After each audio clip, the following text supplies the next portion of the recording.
벌써 4월 마지막 주 예배입니다.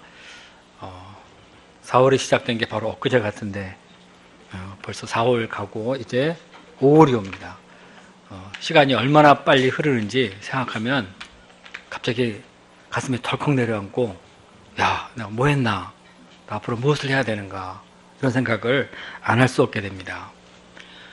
제가 자주 인용하는 말이지만 소학을 보면은 소년 이루 학난성이요 일청광음 불가경이라. 그래서 소년은 늙기 쉽고 학문은 이루기 어렵다. 그러니 어찌 내 한순간이라도 책을 읽지 않겠느냐, 이런 말이 있습니다.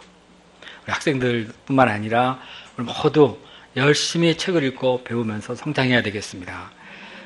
성경을 보면은 세월을 아끼라 이런 말이 있는데, 그 말은 하나님이 주신 그 모든 기회를 잘 사용해라.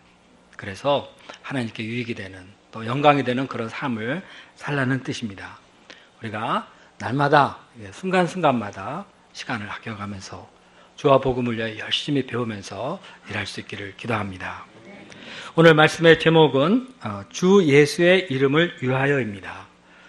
본문이 길고 그래서 어떻게 이 맥을 잡을 것인가 하다가 주 예수의 이름을 위하여, 이것으로 제목을 정했습니다. 요절은 13절입니다. 우리 한 목소리로 읽어보겠습니다.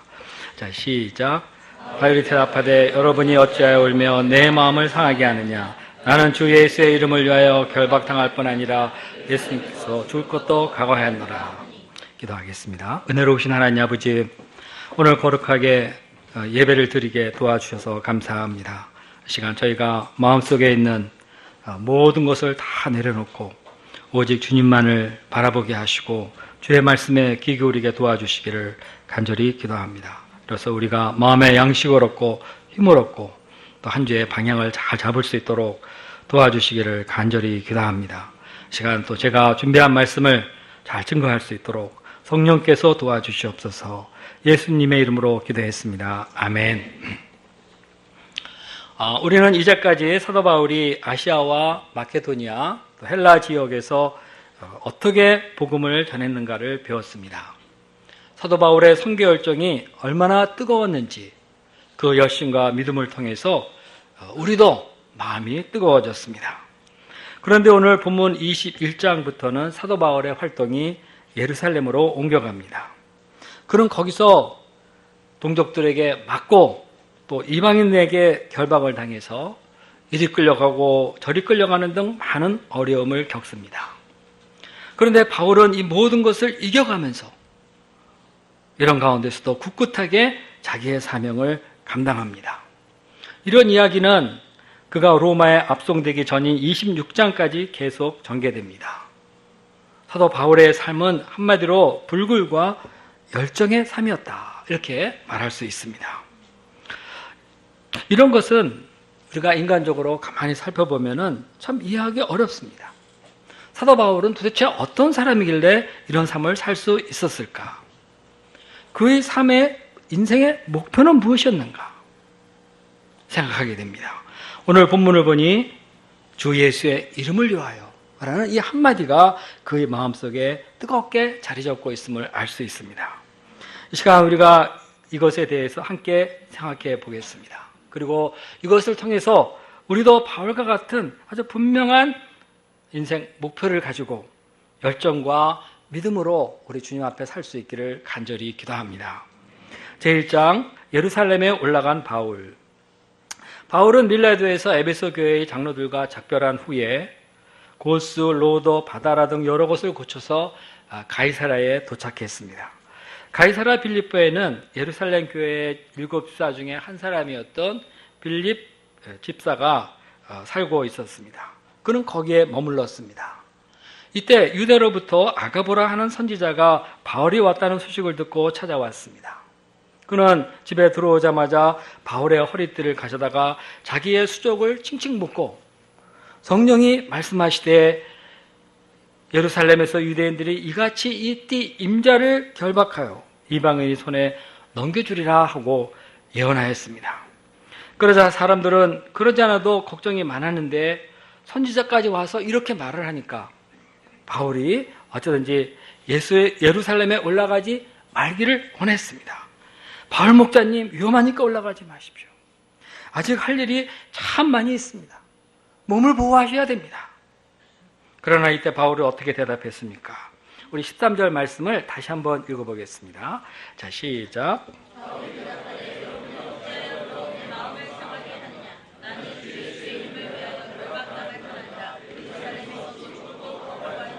네. 여러분이 어째 울면서 내 마음을 그렇게 상하게 합니까? 나는 주 예수의 이름을 위하여 결방을 당할 뿐만 아니라 예루살렘에서 죽을 것도 각오하고 있습니다. 이때 바울이 얼마나 분명하게 말했는지 사람들은 바울을 말릴 수 없음을 알고 주님 뜻대로 될 것입니다 하고 말하고 말았습니다. 그러면 바울은 왜 이렇게 죽음을 각오하면서도 그 위험하다는 예루살렘에 꼭 올라가려고 하는 것일까요? 그에게는 무슨 사명이 있습니까? 바울은 마게도냐 성도들이 예루살렘 교회를 위해 헌금한 돈을 전해주고자 했습니다. 그러나 여기에는 단순히 헌금을 전해주고자 하는 것 이상의 다른 중요한 목적이 있었습니다.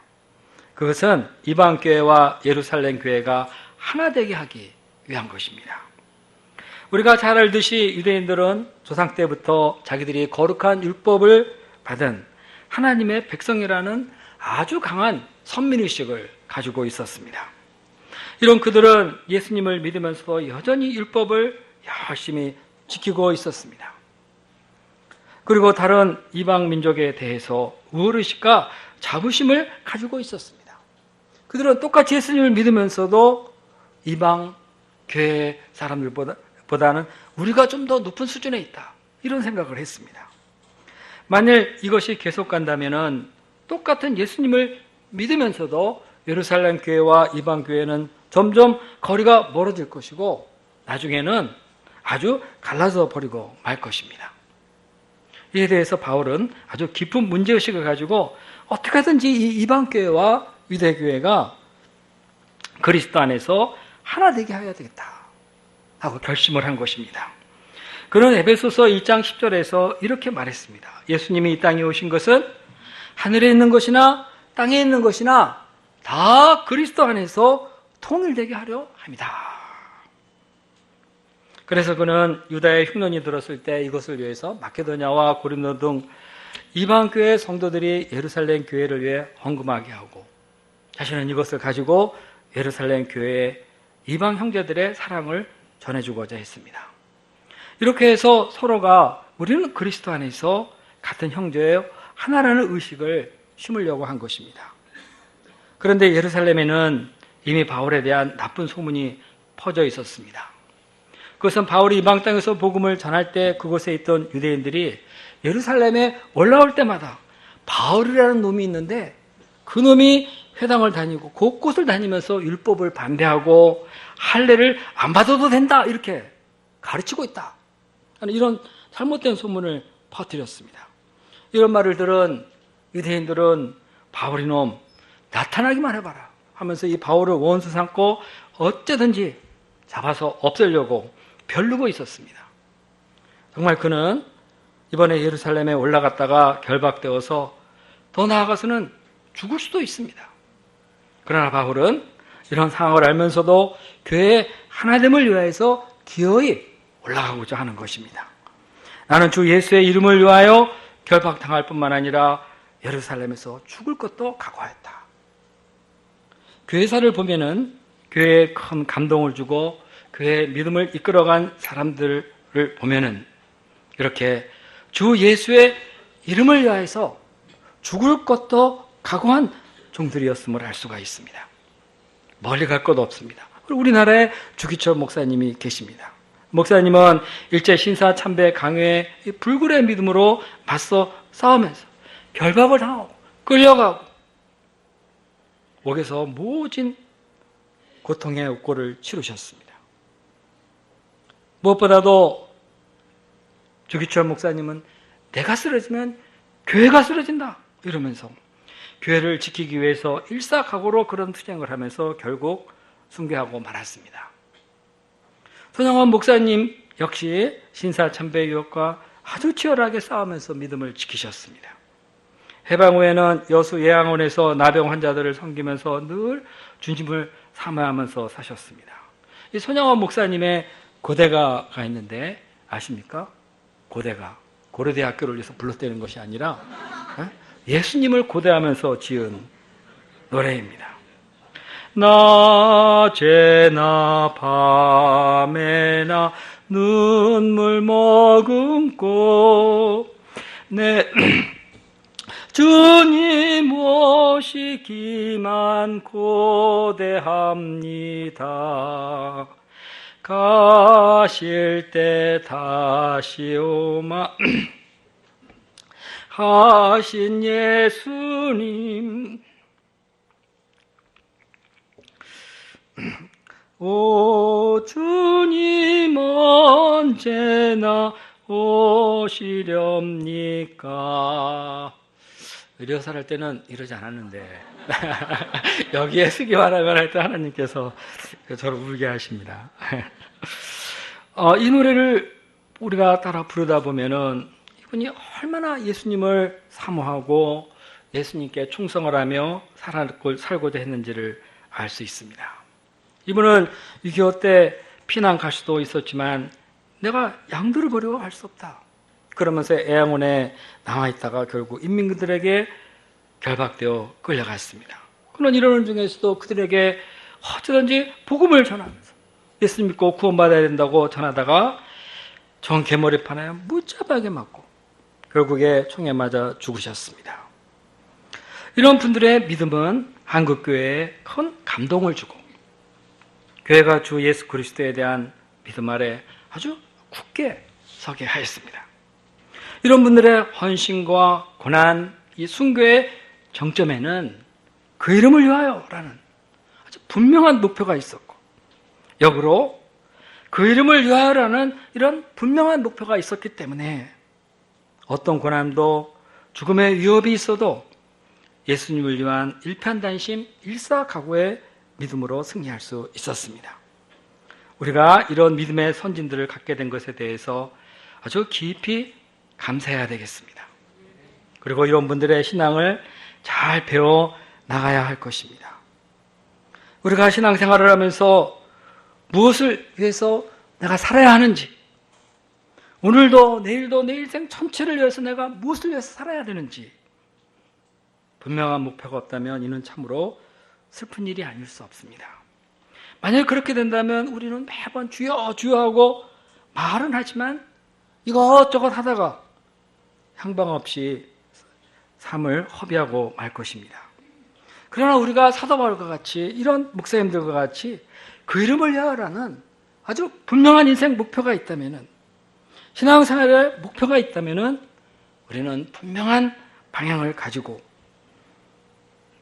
날마다 열심히 주와 복음을 위하여서 살며 열매를 맺을 수가 있을 것입니다. 이 목표를 갖는 것은 그렇게 어려운 것이 아닙니다. 저것은 저런 분들에게만 해당되는 거야. 그렇지 않습니다. 우리도 과거에 내가 어떤 죄인이었는가 잘 생각해보고 참 내가 비참한 죄인이었다. 난 정말 멸망당할 수밖에 없는 죄인이었다 하는 것을 생각하고 내 주 예수 그리스도께서 나를 위해서 무엇을 하셨는가?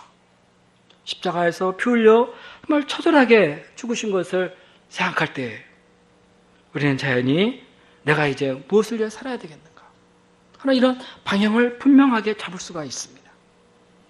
우리가 주께서 우리에게 주신 그 은혜를 헛되이 하게 될 때, 이를 가볍게 여길 때 우리는 나 중심의 내 삶을 살아갈 수밖에 없습니다.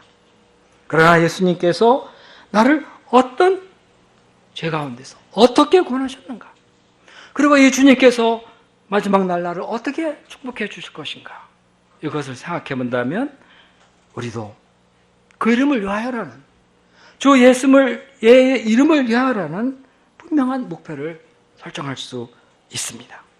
그러면서 우리는 앞서간 이 모든 분들의 믿음의 대열에 끼어들 수가 있습니다. 하나님께서 우리 모두에게 이런 새로운 믿음을 허락해 주셔서 또 이런 새로운 목표를 갖도록 해 주셔서 우리도 어떤 어려움 속에서도 오직 그 이름을 위하여 열심히 사명인의 삶을 살게 해주시길 간절히 기도합니다. 제2장 유대인에게 복음을 증거하는 바울. 바울 일행이 예루살렘에 도착하자 형제들이 기꺼이 영접했습니다. 이튿날 야고보에게로 가니 장로들이 다 모였습니다. 바울은 그들에게 하나님께서 지난 3차 전도여행 동안에 어떻게 이방 가운데 역사하셨는가에 대해서 아주 낱낱하게 보고해 주었습니다. 그들은 이방인들이 회개하고 예수님을 믿게 되었고, 그리고 그럼으로써 우리가 예수님 안에서 하나 된 것을 깨닫고 감사했습니다. 그리고 이방 교회가 예루살렘 모교회를 생각하여서 보내준 사랑의 구제 헌금을 인하여서 감사하였습니다. 이로써 이들은 그리스도 안에서 사랑으로 하나가 될 수 있었습니다. 그런데 앞에서 말한 문제가 아직 해결되지 않았습니다. 그것은 예루살렘 교회 안에도 교회 안에도 율법주의자 같이 여전히 율법에 대해서 열심을 내고 과거의 율법의 그 전통을 그대로 다 지키가 된다고 하는 사람들이 있었습니다.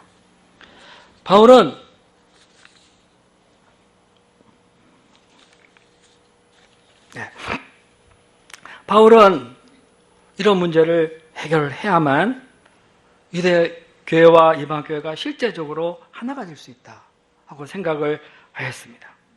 그리고 바울에 대한 이러한 말은 유대 교회 안에뿐만 아니라 예루살렘 전체에 바울은 저렇게 율법을 함부로 여기고, 그리고 또 성전도 함부로 여기고, 우리가 선민의식이다 하는 그런 것도 다 할래도 함부로 여긴다, 버린다 하는 거 생각하는 사람들이 많이 있었습니다. 그러나 바울은 율법의 행위대로 의롭다함을 얻을 수 없고 오직 믿음으로만 의롭다함을 얻는 이 복음의 진수를 가르쳤을 뿐이지, 율법이나 또 다른 어떤 것들을 억지로 그리고 공개적으로 부인하고 그런 적은 없습니다. 야고보는 바울이 예루살렘에 있는 동안 이 오해를 반드시 풀어야 된다고 생각했습니다. 그래서 마침 그때 4명의 서원한 사람들이 있어서 바울이 이들과 함께 율법을 쫓아 결례를 행하도록 하고, 또 이 결례 의식에 들어가는 비용을 바울이 다 내주도록 권면했습니다. 결례 의식을 치를 때 머리도 깎고, 또 마지막 날에는 속죄제나 화목제도 드리는데 좀 비용이 듭니다. 전통적으로 보면은 유대에서는 가난한 사람이 이렇게 서원하고 결례 의식을 행할 때 이웃 유대인들이 대신 그 비용을 내주는 미덕이 있었습니다. 만일 바울이 이렇게만 해준다면 사람들은 바울은 율법과 전통을 잘 지키네 이렇게 하면서 바울에 대한 오해를 풀게 될 것입니다. 사실 이것은 바울로서는 할 필요가 없는 그런 예식요 절차입니다.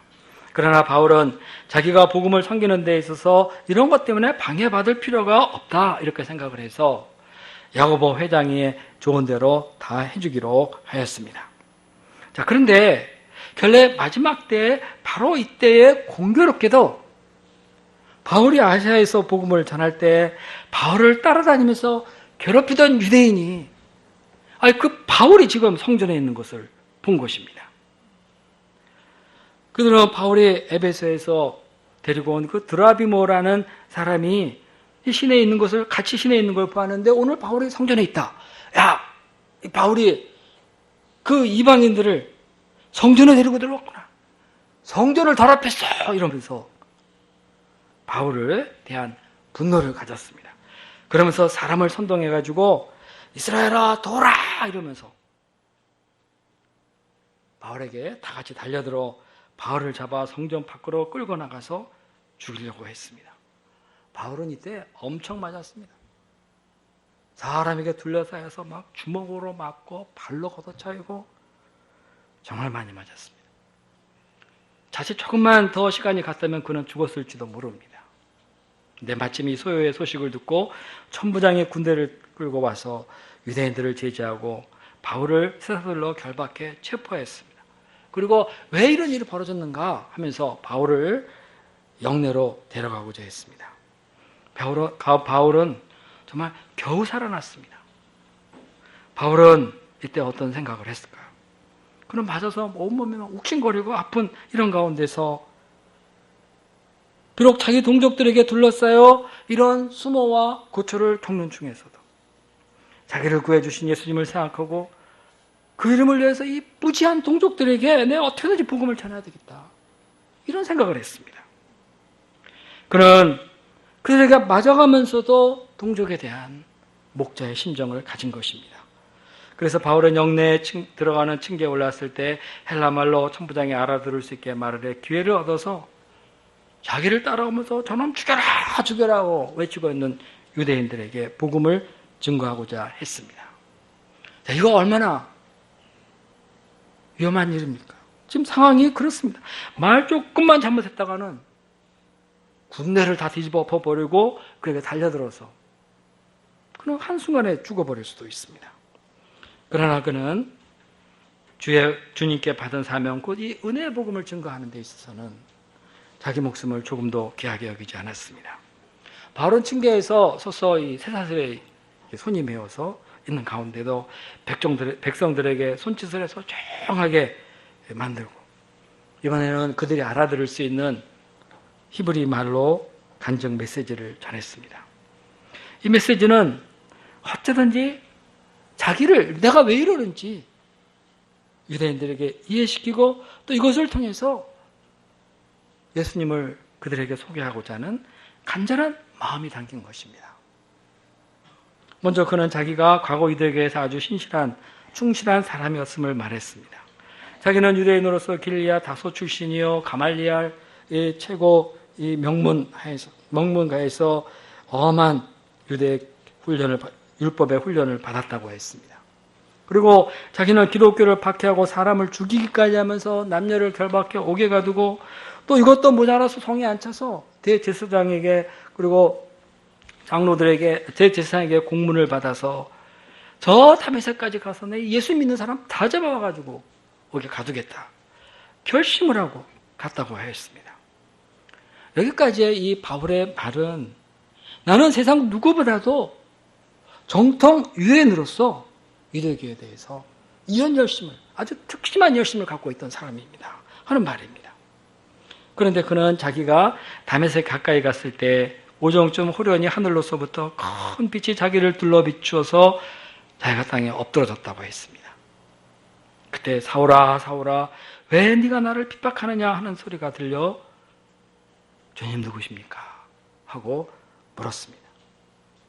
이때 나는 네가 박해하는 나사렛 예수라 하는 음성을 들었다, 이렇게 말했습니다. 이 예수는 유대인들이 십자가에 못 박아 죽인 바로 그 예수입니다. 그런데 그가 부활해서 자기 앞에 빛으로 나타났다. 이때 비로소 바울은 자기가 교회를 박해한 것이 아니라 이 부활하신 나사렛 예수를 박해했다, 주님을 박해했구나 하는 것을 알게 되었다고 말하고 있는 것입니다. 그러니 예수님 앞에 굴복할 수밖에 없었습니다.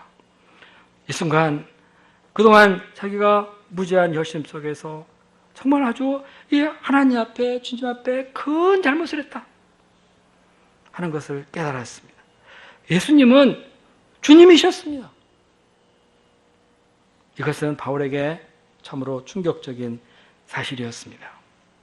이 예수님은 자기가 박해하고 그들을 없애려고 덤벼드는 그럴 대상이 아니라 경배하고 순종해야 될 바로 그런 분이시다,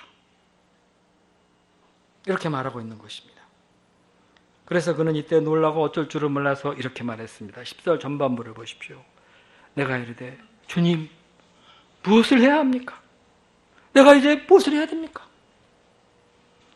자기가 이렇게 박해한 예수가 그리스도이니 그는 지난날 자기의 잘못을 생각하면서 이제 내가 주님을 위해서 무엇을 해야 될지 주님 말씀해 주시기를 바랍니다.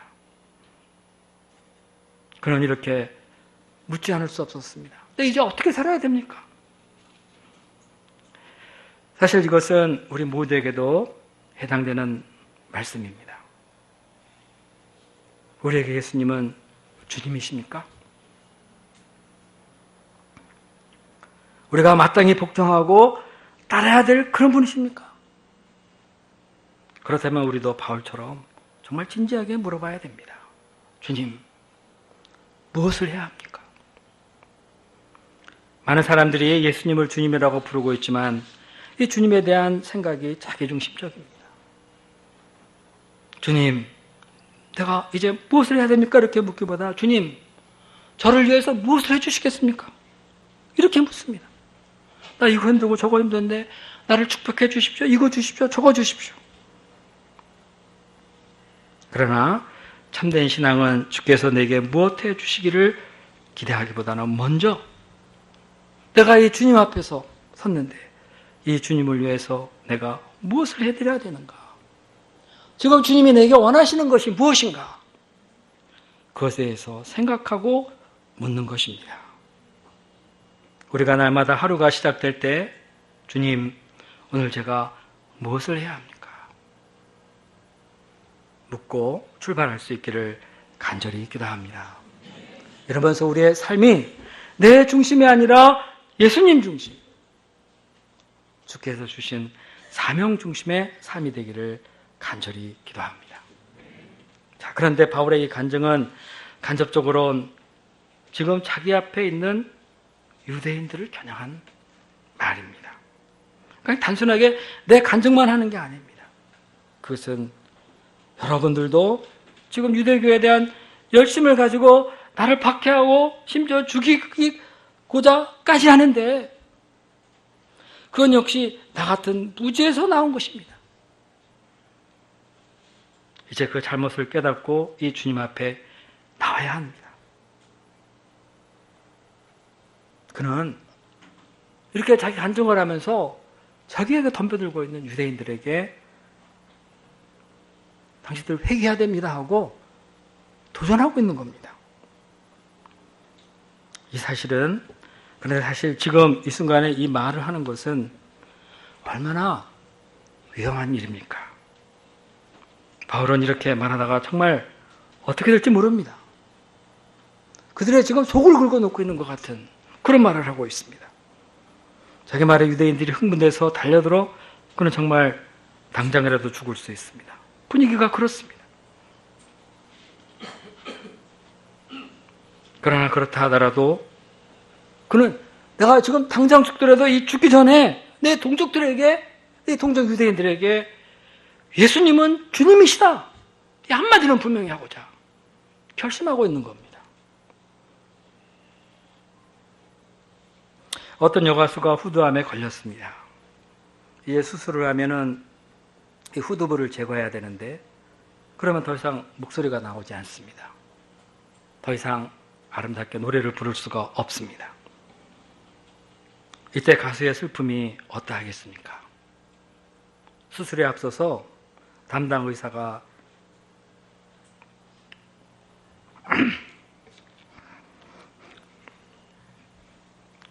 당신 마지막 하고 싶은 말이 무엇입니까? 이렇게 물어보았습니다. 이때 이 여가수는 한참 생각하다가 눈물을 흘리면서 차분하게 이렇게 말했다고 합니다.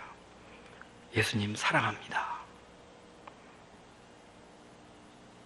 이 가수는 더 이상 노래할 수 없지만 마지막 이 한마디를 세상에 남겼습니다. 사도 바울은 일생 주님을 위해 살았습니다. 이제 그는 이곳에서 이 성난 유대인들에게 정말 죽을지 모릅니다. 그렇다면 지금 그는 무슨 말을 해야 할까요? 무슨 말을 남겨야 될까요?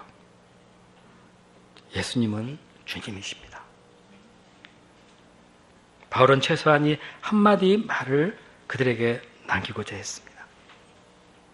자, 스피노자는 내일 지구에 종말하려면 난 오늘 사과나무 한 그루를 심겠다, 이런 말을 했다고 합니다.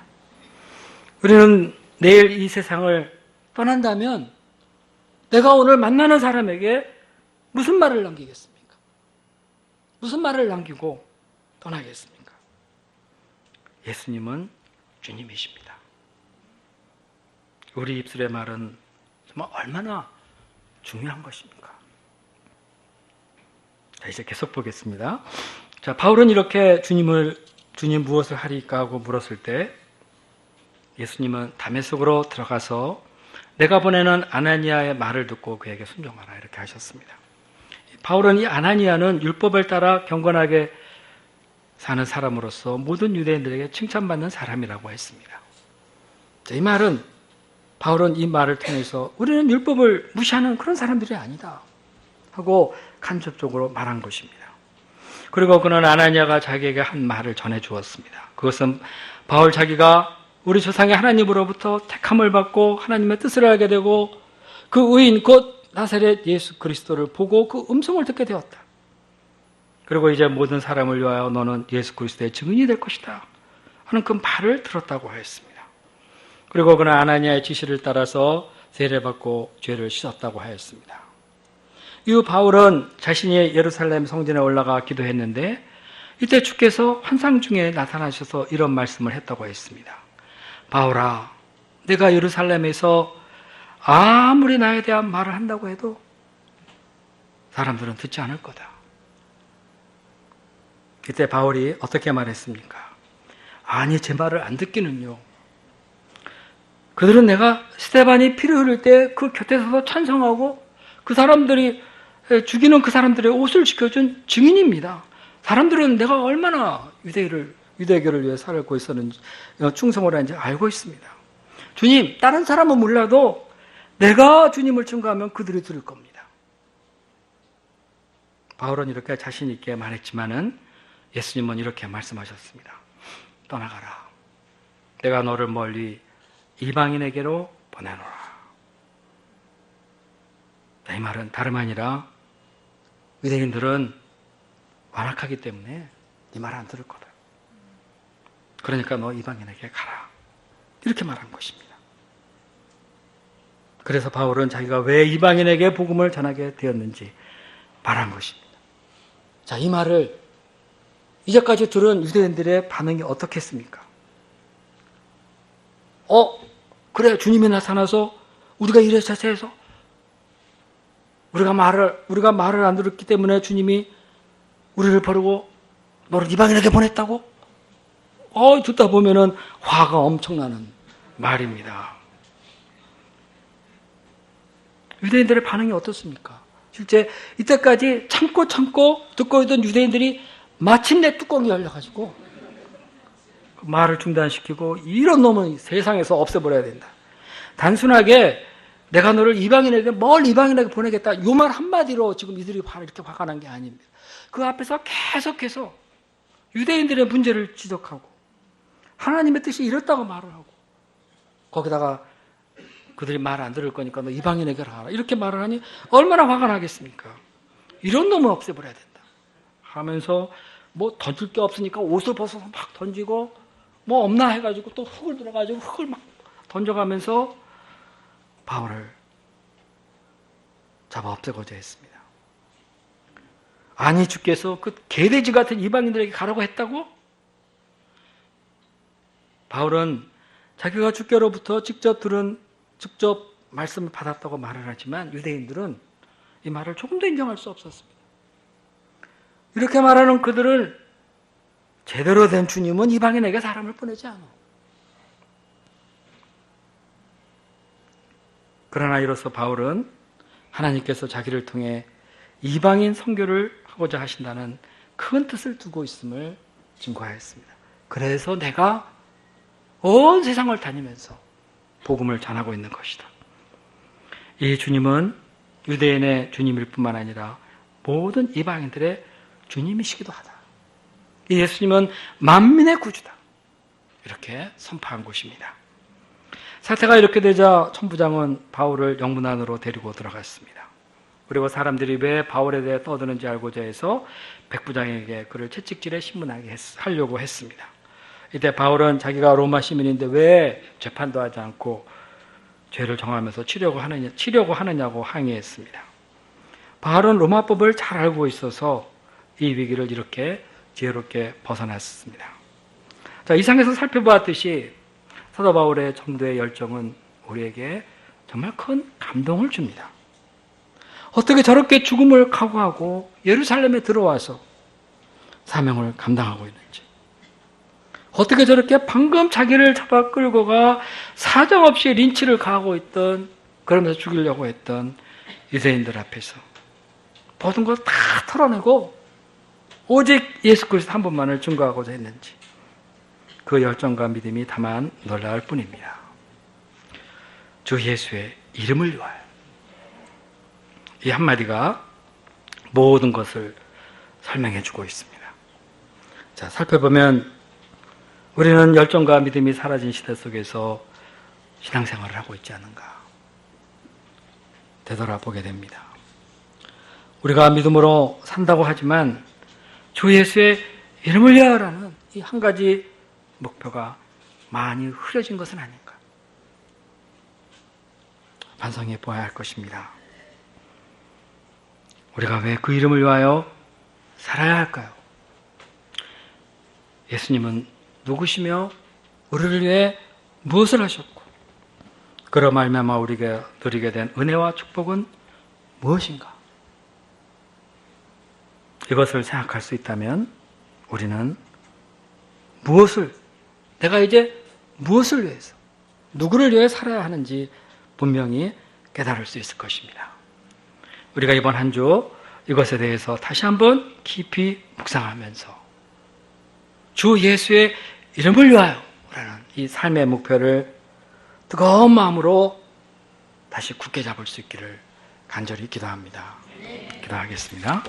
은혜로우신 하나님 아버지, 죄로 험악한 세상 속에서 또 죄로 영원히 멸망할 수밖에 없는 우리들을 위해서 이 세상에 오셔서 저희의 주요 그리스도가 되어주신 것을 생각하고 감사합니다.